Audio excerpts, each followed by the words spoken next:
इस मंच से दावे से कहना चाहता हूं, आज श्राइन बोर्ड वो वीआईपी सुविधा पूरी बंद कर दे तो पूरा का पूरा हिंदुस्तान श्राइन बोर्ड के खिलाफ हो जाएगा, क्योंकि श्राइन बोर्ड वहां पे भक्तों द्वारा चढ़ाए गए पैसे को लूट रहा है। श्राइन बोर्ड के सारे बड़े अधिकारी जो है अरबों के हिसाब से पैसा लूट गए हैं। मैं पूरी बातें आपको बताऊंगा। वहां पे आपने माता रानी की फोटो देखी होगी, मैं साथ लेके आया हूं, सभी जैसे जितने भी हमारे बैनर पकड़े उनके ऊपर भी है। जय माता रानी की वहां पे गुफा के अंदर की जो तस्वीर है, जो सभी लोग जानते हो, ये आप सब देख रहे हो, ये माता रानी की गुफा की वो फोटो है। इसमें ये मैं सारे साथियों को बताना चाहता हूं, ये जो पीछे मूर्तियां हैं, ये सारी की सारी मूर्तियां इस वक्त वहां पे नहीं है, और ये सारी बेशकीमती मूर्ति है। इसमें माणिक लगे हुए हैं, सोने की मूर्ति है, ये पुराने राजे महाराज के टाइम से। और मैं साथियों आपको एक और बात बताना चाहता हूं, इतने बड़े मंदिर में ये मूर्तियां ऐसे नहीं रखी गई थी, ये वहां पर बाकायदा विधि द्वारा स्थापित की गई थी, पूजा करके पूरा विधि द्वारा वहां पे रखी गई थी। लेकिन इस श्राइन बोर्ड के अधिकारियों ने ये सारी की सारी मूर्तियां वहां पे चोरी कर दी है। और मैं दावे से कहना चाहता हूं, हम पिछले 10 सालों से चला रहे हैं कि इन मूर्तियों की सीबीआई इंक्वायरी होनी चाहिए, ताकि जिन लोगों ने ये मूर्तियां चुराई हैं उस मंदिर से, उनको सजा हो, वो सलाखों के पीछे जाए। लेकिन ये सरकार उसको सुनने को तैयार नहीं है। दूसरी बात मैं आपको बताना चाहता हूं, आपने पिछले साल वहां पे स्टैम्पीड हो गई माता वैष्णो देवी की, जब से यात्रा चल रही है हजारों साल। मैं आपको बताना चाहता हूं, हमारे पास लिखित में एक प्रमाण पत्र है, राजा कृपाल देव जब जम्मू के राजा हुआ करते थे, तब से इन्होंने विक्रमी दासो चोड़, आप जानते हो विक्रमी दासो चोड़ का ये हमारे पास वो है, राजा ने लिख के दिया था कि ये 4 कम्युनिटियां जो है मंदिर की सेवा करती हैं, यही करेंगी। लेकिन इनको जबरदस्ती वहां से निकाल दिया, ये कह करके इनकी मैनेजमेंट ठीक नहीं थी। साथियों मैं आपको बताना चाहता हूं हमारी मैनेजमेंट क्या थी। जब वहां पे बारीदारों का निजाम था, वहां पे डॉर्मेट्री सिस्टम हुआ करता था, दरियां होती थी, नीचे बैठ के लोग वहां पे वीआईपी आराम, गरीब अमीर सभी आराम से दर्शन करते थे। आज वैष्णो देवी भवन जो है सिर्फ और सिर्फ वीआईपी लोगों का अड्डा बन चुका है। वहां पे गरीब लोगों को ना तो माता के दर्शन होते हैं, जो लोग आम लोगों की तरह दर्शन करने वहां पे जाते हैं, चाहे वो दिल्ली से है कहीं और रियासत से है, वो क्या बताएं क्या उनको माता रानी की वहां पे पिंडियों के दर्शन होते हैं? किसी को दर्शन नहीं होते। वहां पे सिर्फ और सिर्फ वीआईपी लोगों की सेवा की जा रही है, और उसी के चक्कर में वीआईपी लोगों की सेवा करने के चक्कर में वहां पे 12 यात्रियों की पिछले साल मृत्यु हो गई। मैं कहना चाहता हूं मोदी जी से, आप कहते हो आप बड़े ईमानदार हो, तो कम से कम उस स्टैम्पीड की इंक्वायरी करवा दीजिए जिस दिन वो स्टैम्पीड हुई थी, क्योंकि हजारों सालों का इतिहास है, जब से माता रानी की यात्रा शुरू हुई है कभी भवन के अंदर एक आदमी को खरोच तक नहीं आई। तो ये श्राइन बोर्ड ने जब से निजाम संभाला है, कोई ना कोई बड़ी दुर्घटनाएं वहां पे होती रहती है। क्या कारण है उसका? मैं साथियों आपको बताना चाहता हूं, उसका एक बड़ा कारण यह है कि श्राइन बोर्ड श्री माता वैष्णो देवी में जो लोग भी वहां पे अधिकारी है, जो लोग वहां पे एम्प्लॉइज हैं, वो सनातन धर्म को मानने वाले नहीं है, वो माता को मानने वाले नहीं है। तो वो भी एक कारण है भीड़ को, क्योंकि भीड़ को नियंत्रण करने का उनको पास तरीका नहीं है। मैं आपको बताना चाहता हूं कि मंदिर की भीड़ को नियंत्रण करना और थिएटर की भीड़ को नियंत्रण करने का अलग अलग तरीका होता है। और वो लोग जो माता को मानते नहीं है, वो वहां पे गलत हरकतें करते हैं, जिसकी वजह से वहां पे स्टैम्पीड हुई और 12 यात्रियों की वहां पे मौत हो गई। और आनंद फानंद में गवर्नमेंट ऑफ इंडिया ने, स्टेट गवर्नमेंट ने ये कह दिया कि एक इंक्वायरी कमेटी बड़े लेवल पे बना दी और कह दिया कि 1 हफ्ते के अंदर उसकी रिपोर्ट आएगी। साथियों दुख की बात यह है कि 1.5 साल होने को है, आज तक उस कमेटी की कोई रिपोर्ट नहीं आई। और उल्टा जो जहां पे सीओ श्राइन बोर्ड था रमेश का वार करके, उसको प्रमोट करके इन्होंने डिपकाम लगा दिया। तो मैं ये कहना चाहता हूं इस किस्म का निजाम वहां पे चलाया जा रहा है, और श्राइन बोर्ड सिर्फ और सिर्फ वहां पे मंदिर पे भक्तों द्वारा चढ़ाए हुए पैसे को लूट रहा है। उसी से बनाए हुए पैसे की मैं आपको एक और बात बताऊं, वैष्णो देवी मंदिर में जो पैसा चढ़ता है उससे बनी हुई एक श्री माता वैष्णो देवी यूनिवर्सिटी है।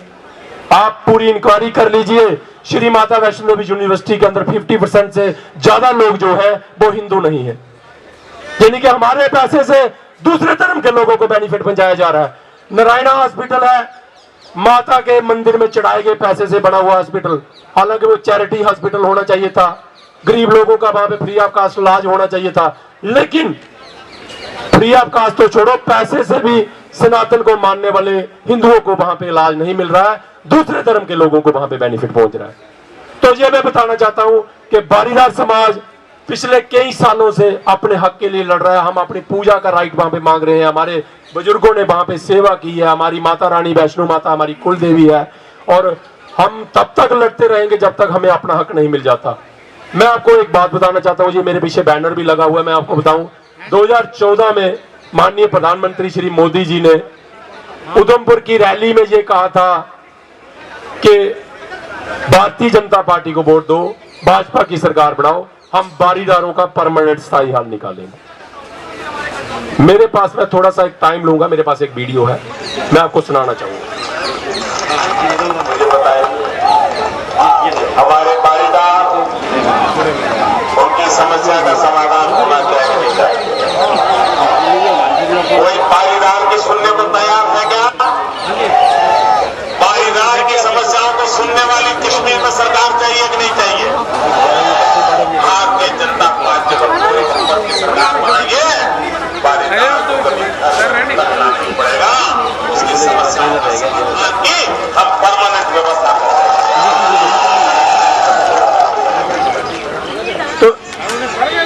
तो ये साथियों, मैं आपको बताना चाहता हूं कि प्रधानमंत्री श्री मोदी जी ने 2014 में वहां पे कमिटमेंट की थी कि हम बारीदारों का परमानेंट स्थायी हल निकालेंगे, लेकिन आज तक उसके बारे में कोई बात नहीं हुई है। जम्मू कश्मीर के जितने भी भाजपा के नेता हैं, चाहे हमारे माननीय अपना जो पीएमओ में मंत्री हैं डॉक्टर जितेंद्र सिंह जी, चूंकि वो कटरा वैष्णो देवी उसी कॉन्स्टिट्यूएंसी से आते हैं, उन्होंने भी हमारे साथ झूठ बोला। वहां पे जितने भाजपा के प्रेसिडेंट हैं उन्होंने झूठ बोला। जो सिर्फ मीडिया के सामने आकर, स्टेजों पे आकर दावा करते हैं, लेकिन सरकार में जब ये होते हैं बारीदारों की कोई बात नहीं करते, हिंदुओं की कोई बात नहीं करते।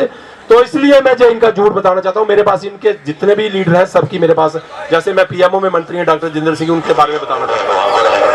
तो ये एक एनोमली रह गई है किसी भी श्राइन बोर्ड में देश भर में, चाहे वो तिरुपति हो चाहे वो जगन्नाथपुरी हो, ऐसा नहीं होता। वो रहे और लेगेसी रीजंस बारीदारों का भी चुना हुआ एक प्रतिनिधि उसमें रहे। ये बात मैंने रखी है, आने वाले समय में इसको और बलपूर्वक रखेंगे।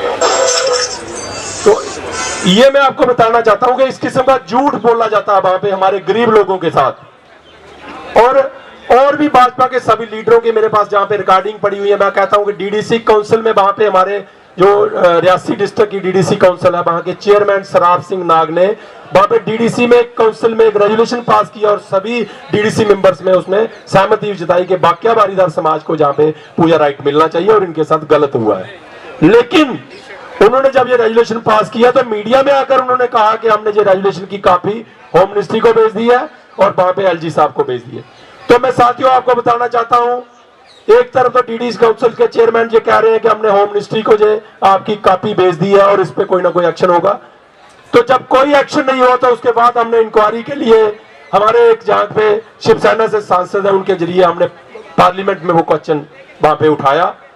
तो वहां पे होम मिनिस्ट्री की तरफ से जो हमें जवाब मिला, जो हमारे पास उसकी कॉपी है, मैं आपको बताना चाहता हूं कि नित्यानंद राय जो एमएस होम है वो ये कह रहे हैं कि हमारे नोटिस में ऐसा कोई मसला नहीं है। हमने स्टेट गवर्नमेंट से भी जानकारी ले ली, सेंट्रल गवर्नमेंट के भी नोटिस में ऐसा कोई मसला नहीं है। तो मैं ये कहना चाहता हूं, एक तरफ प्रधानमंत्री जी कहते हैं कि हम परमानेंट स्थायी हल निकालेंगे, भाजपा के सारे लीडर कहते हैं कि हम इसका परमानेंट स्थायी हल निकालेंगे, लेकिन होता कुछ नहीं है। तो इसीलिए साथियों मैं ये कहना चाहता हूं, हमने सोचा कि इस बार हम मोदी जी के पास आकर, यहाँ पे दिल्ली में आकर, मोदी जी को हो सकता दूर से नहीं सुनाई देता हो वहां पे, तो इसीलिए हम दिल्ली में आए हैं कि कम से कम मोदी जी को ये पता चले कि बारीदार चुप बैठने वाले नहीं है, क्योंकि हम अपनी माता रानी के मंदिर में लूट नहीं होने देंगे और ऐसे अधर्मी लोग जो कि माता को मानते नहीं है उनको मंदिर में नहीं रहने देंगे। ये हमारा यहाँ पे मैं मोदी जी को जहाँ पे साथ चेतावनी देना चाहता हूँ।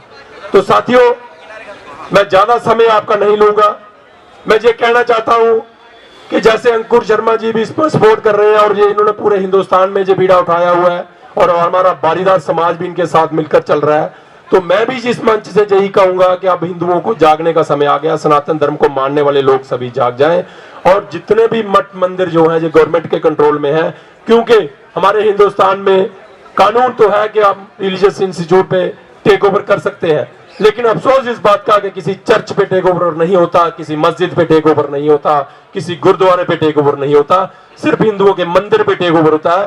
तो ये चीजें अब सनातन को जागने का समय आ गया है, अब ये चीजें हम बर्दाश्त नहीं करेंगे। और बार बार मैं ये कहना चाहता हूं, जहां की सरकार को, सेंट्रल गवर्नमेंट को, जहां पे हम बताना चाहते हैं कि अगर आपने समय रहते इस पे कोई एक्शन नहीं किया तो ये भीड़ जो है अब उग्र हो जाएगी और हम लोग फिर दूसरे तरीके से भी लड़ेंगे, ये मेरा मानना है।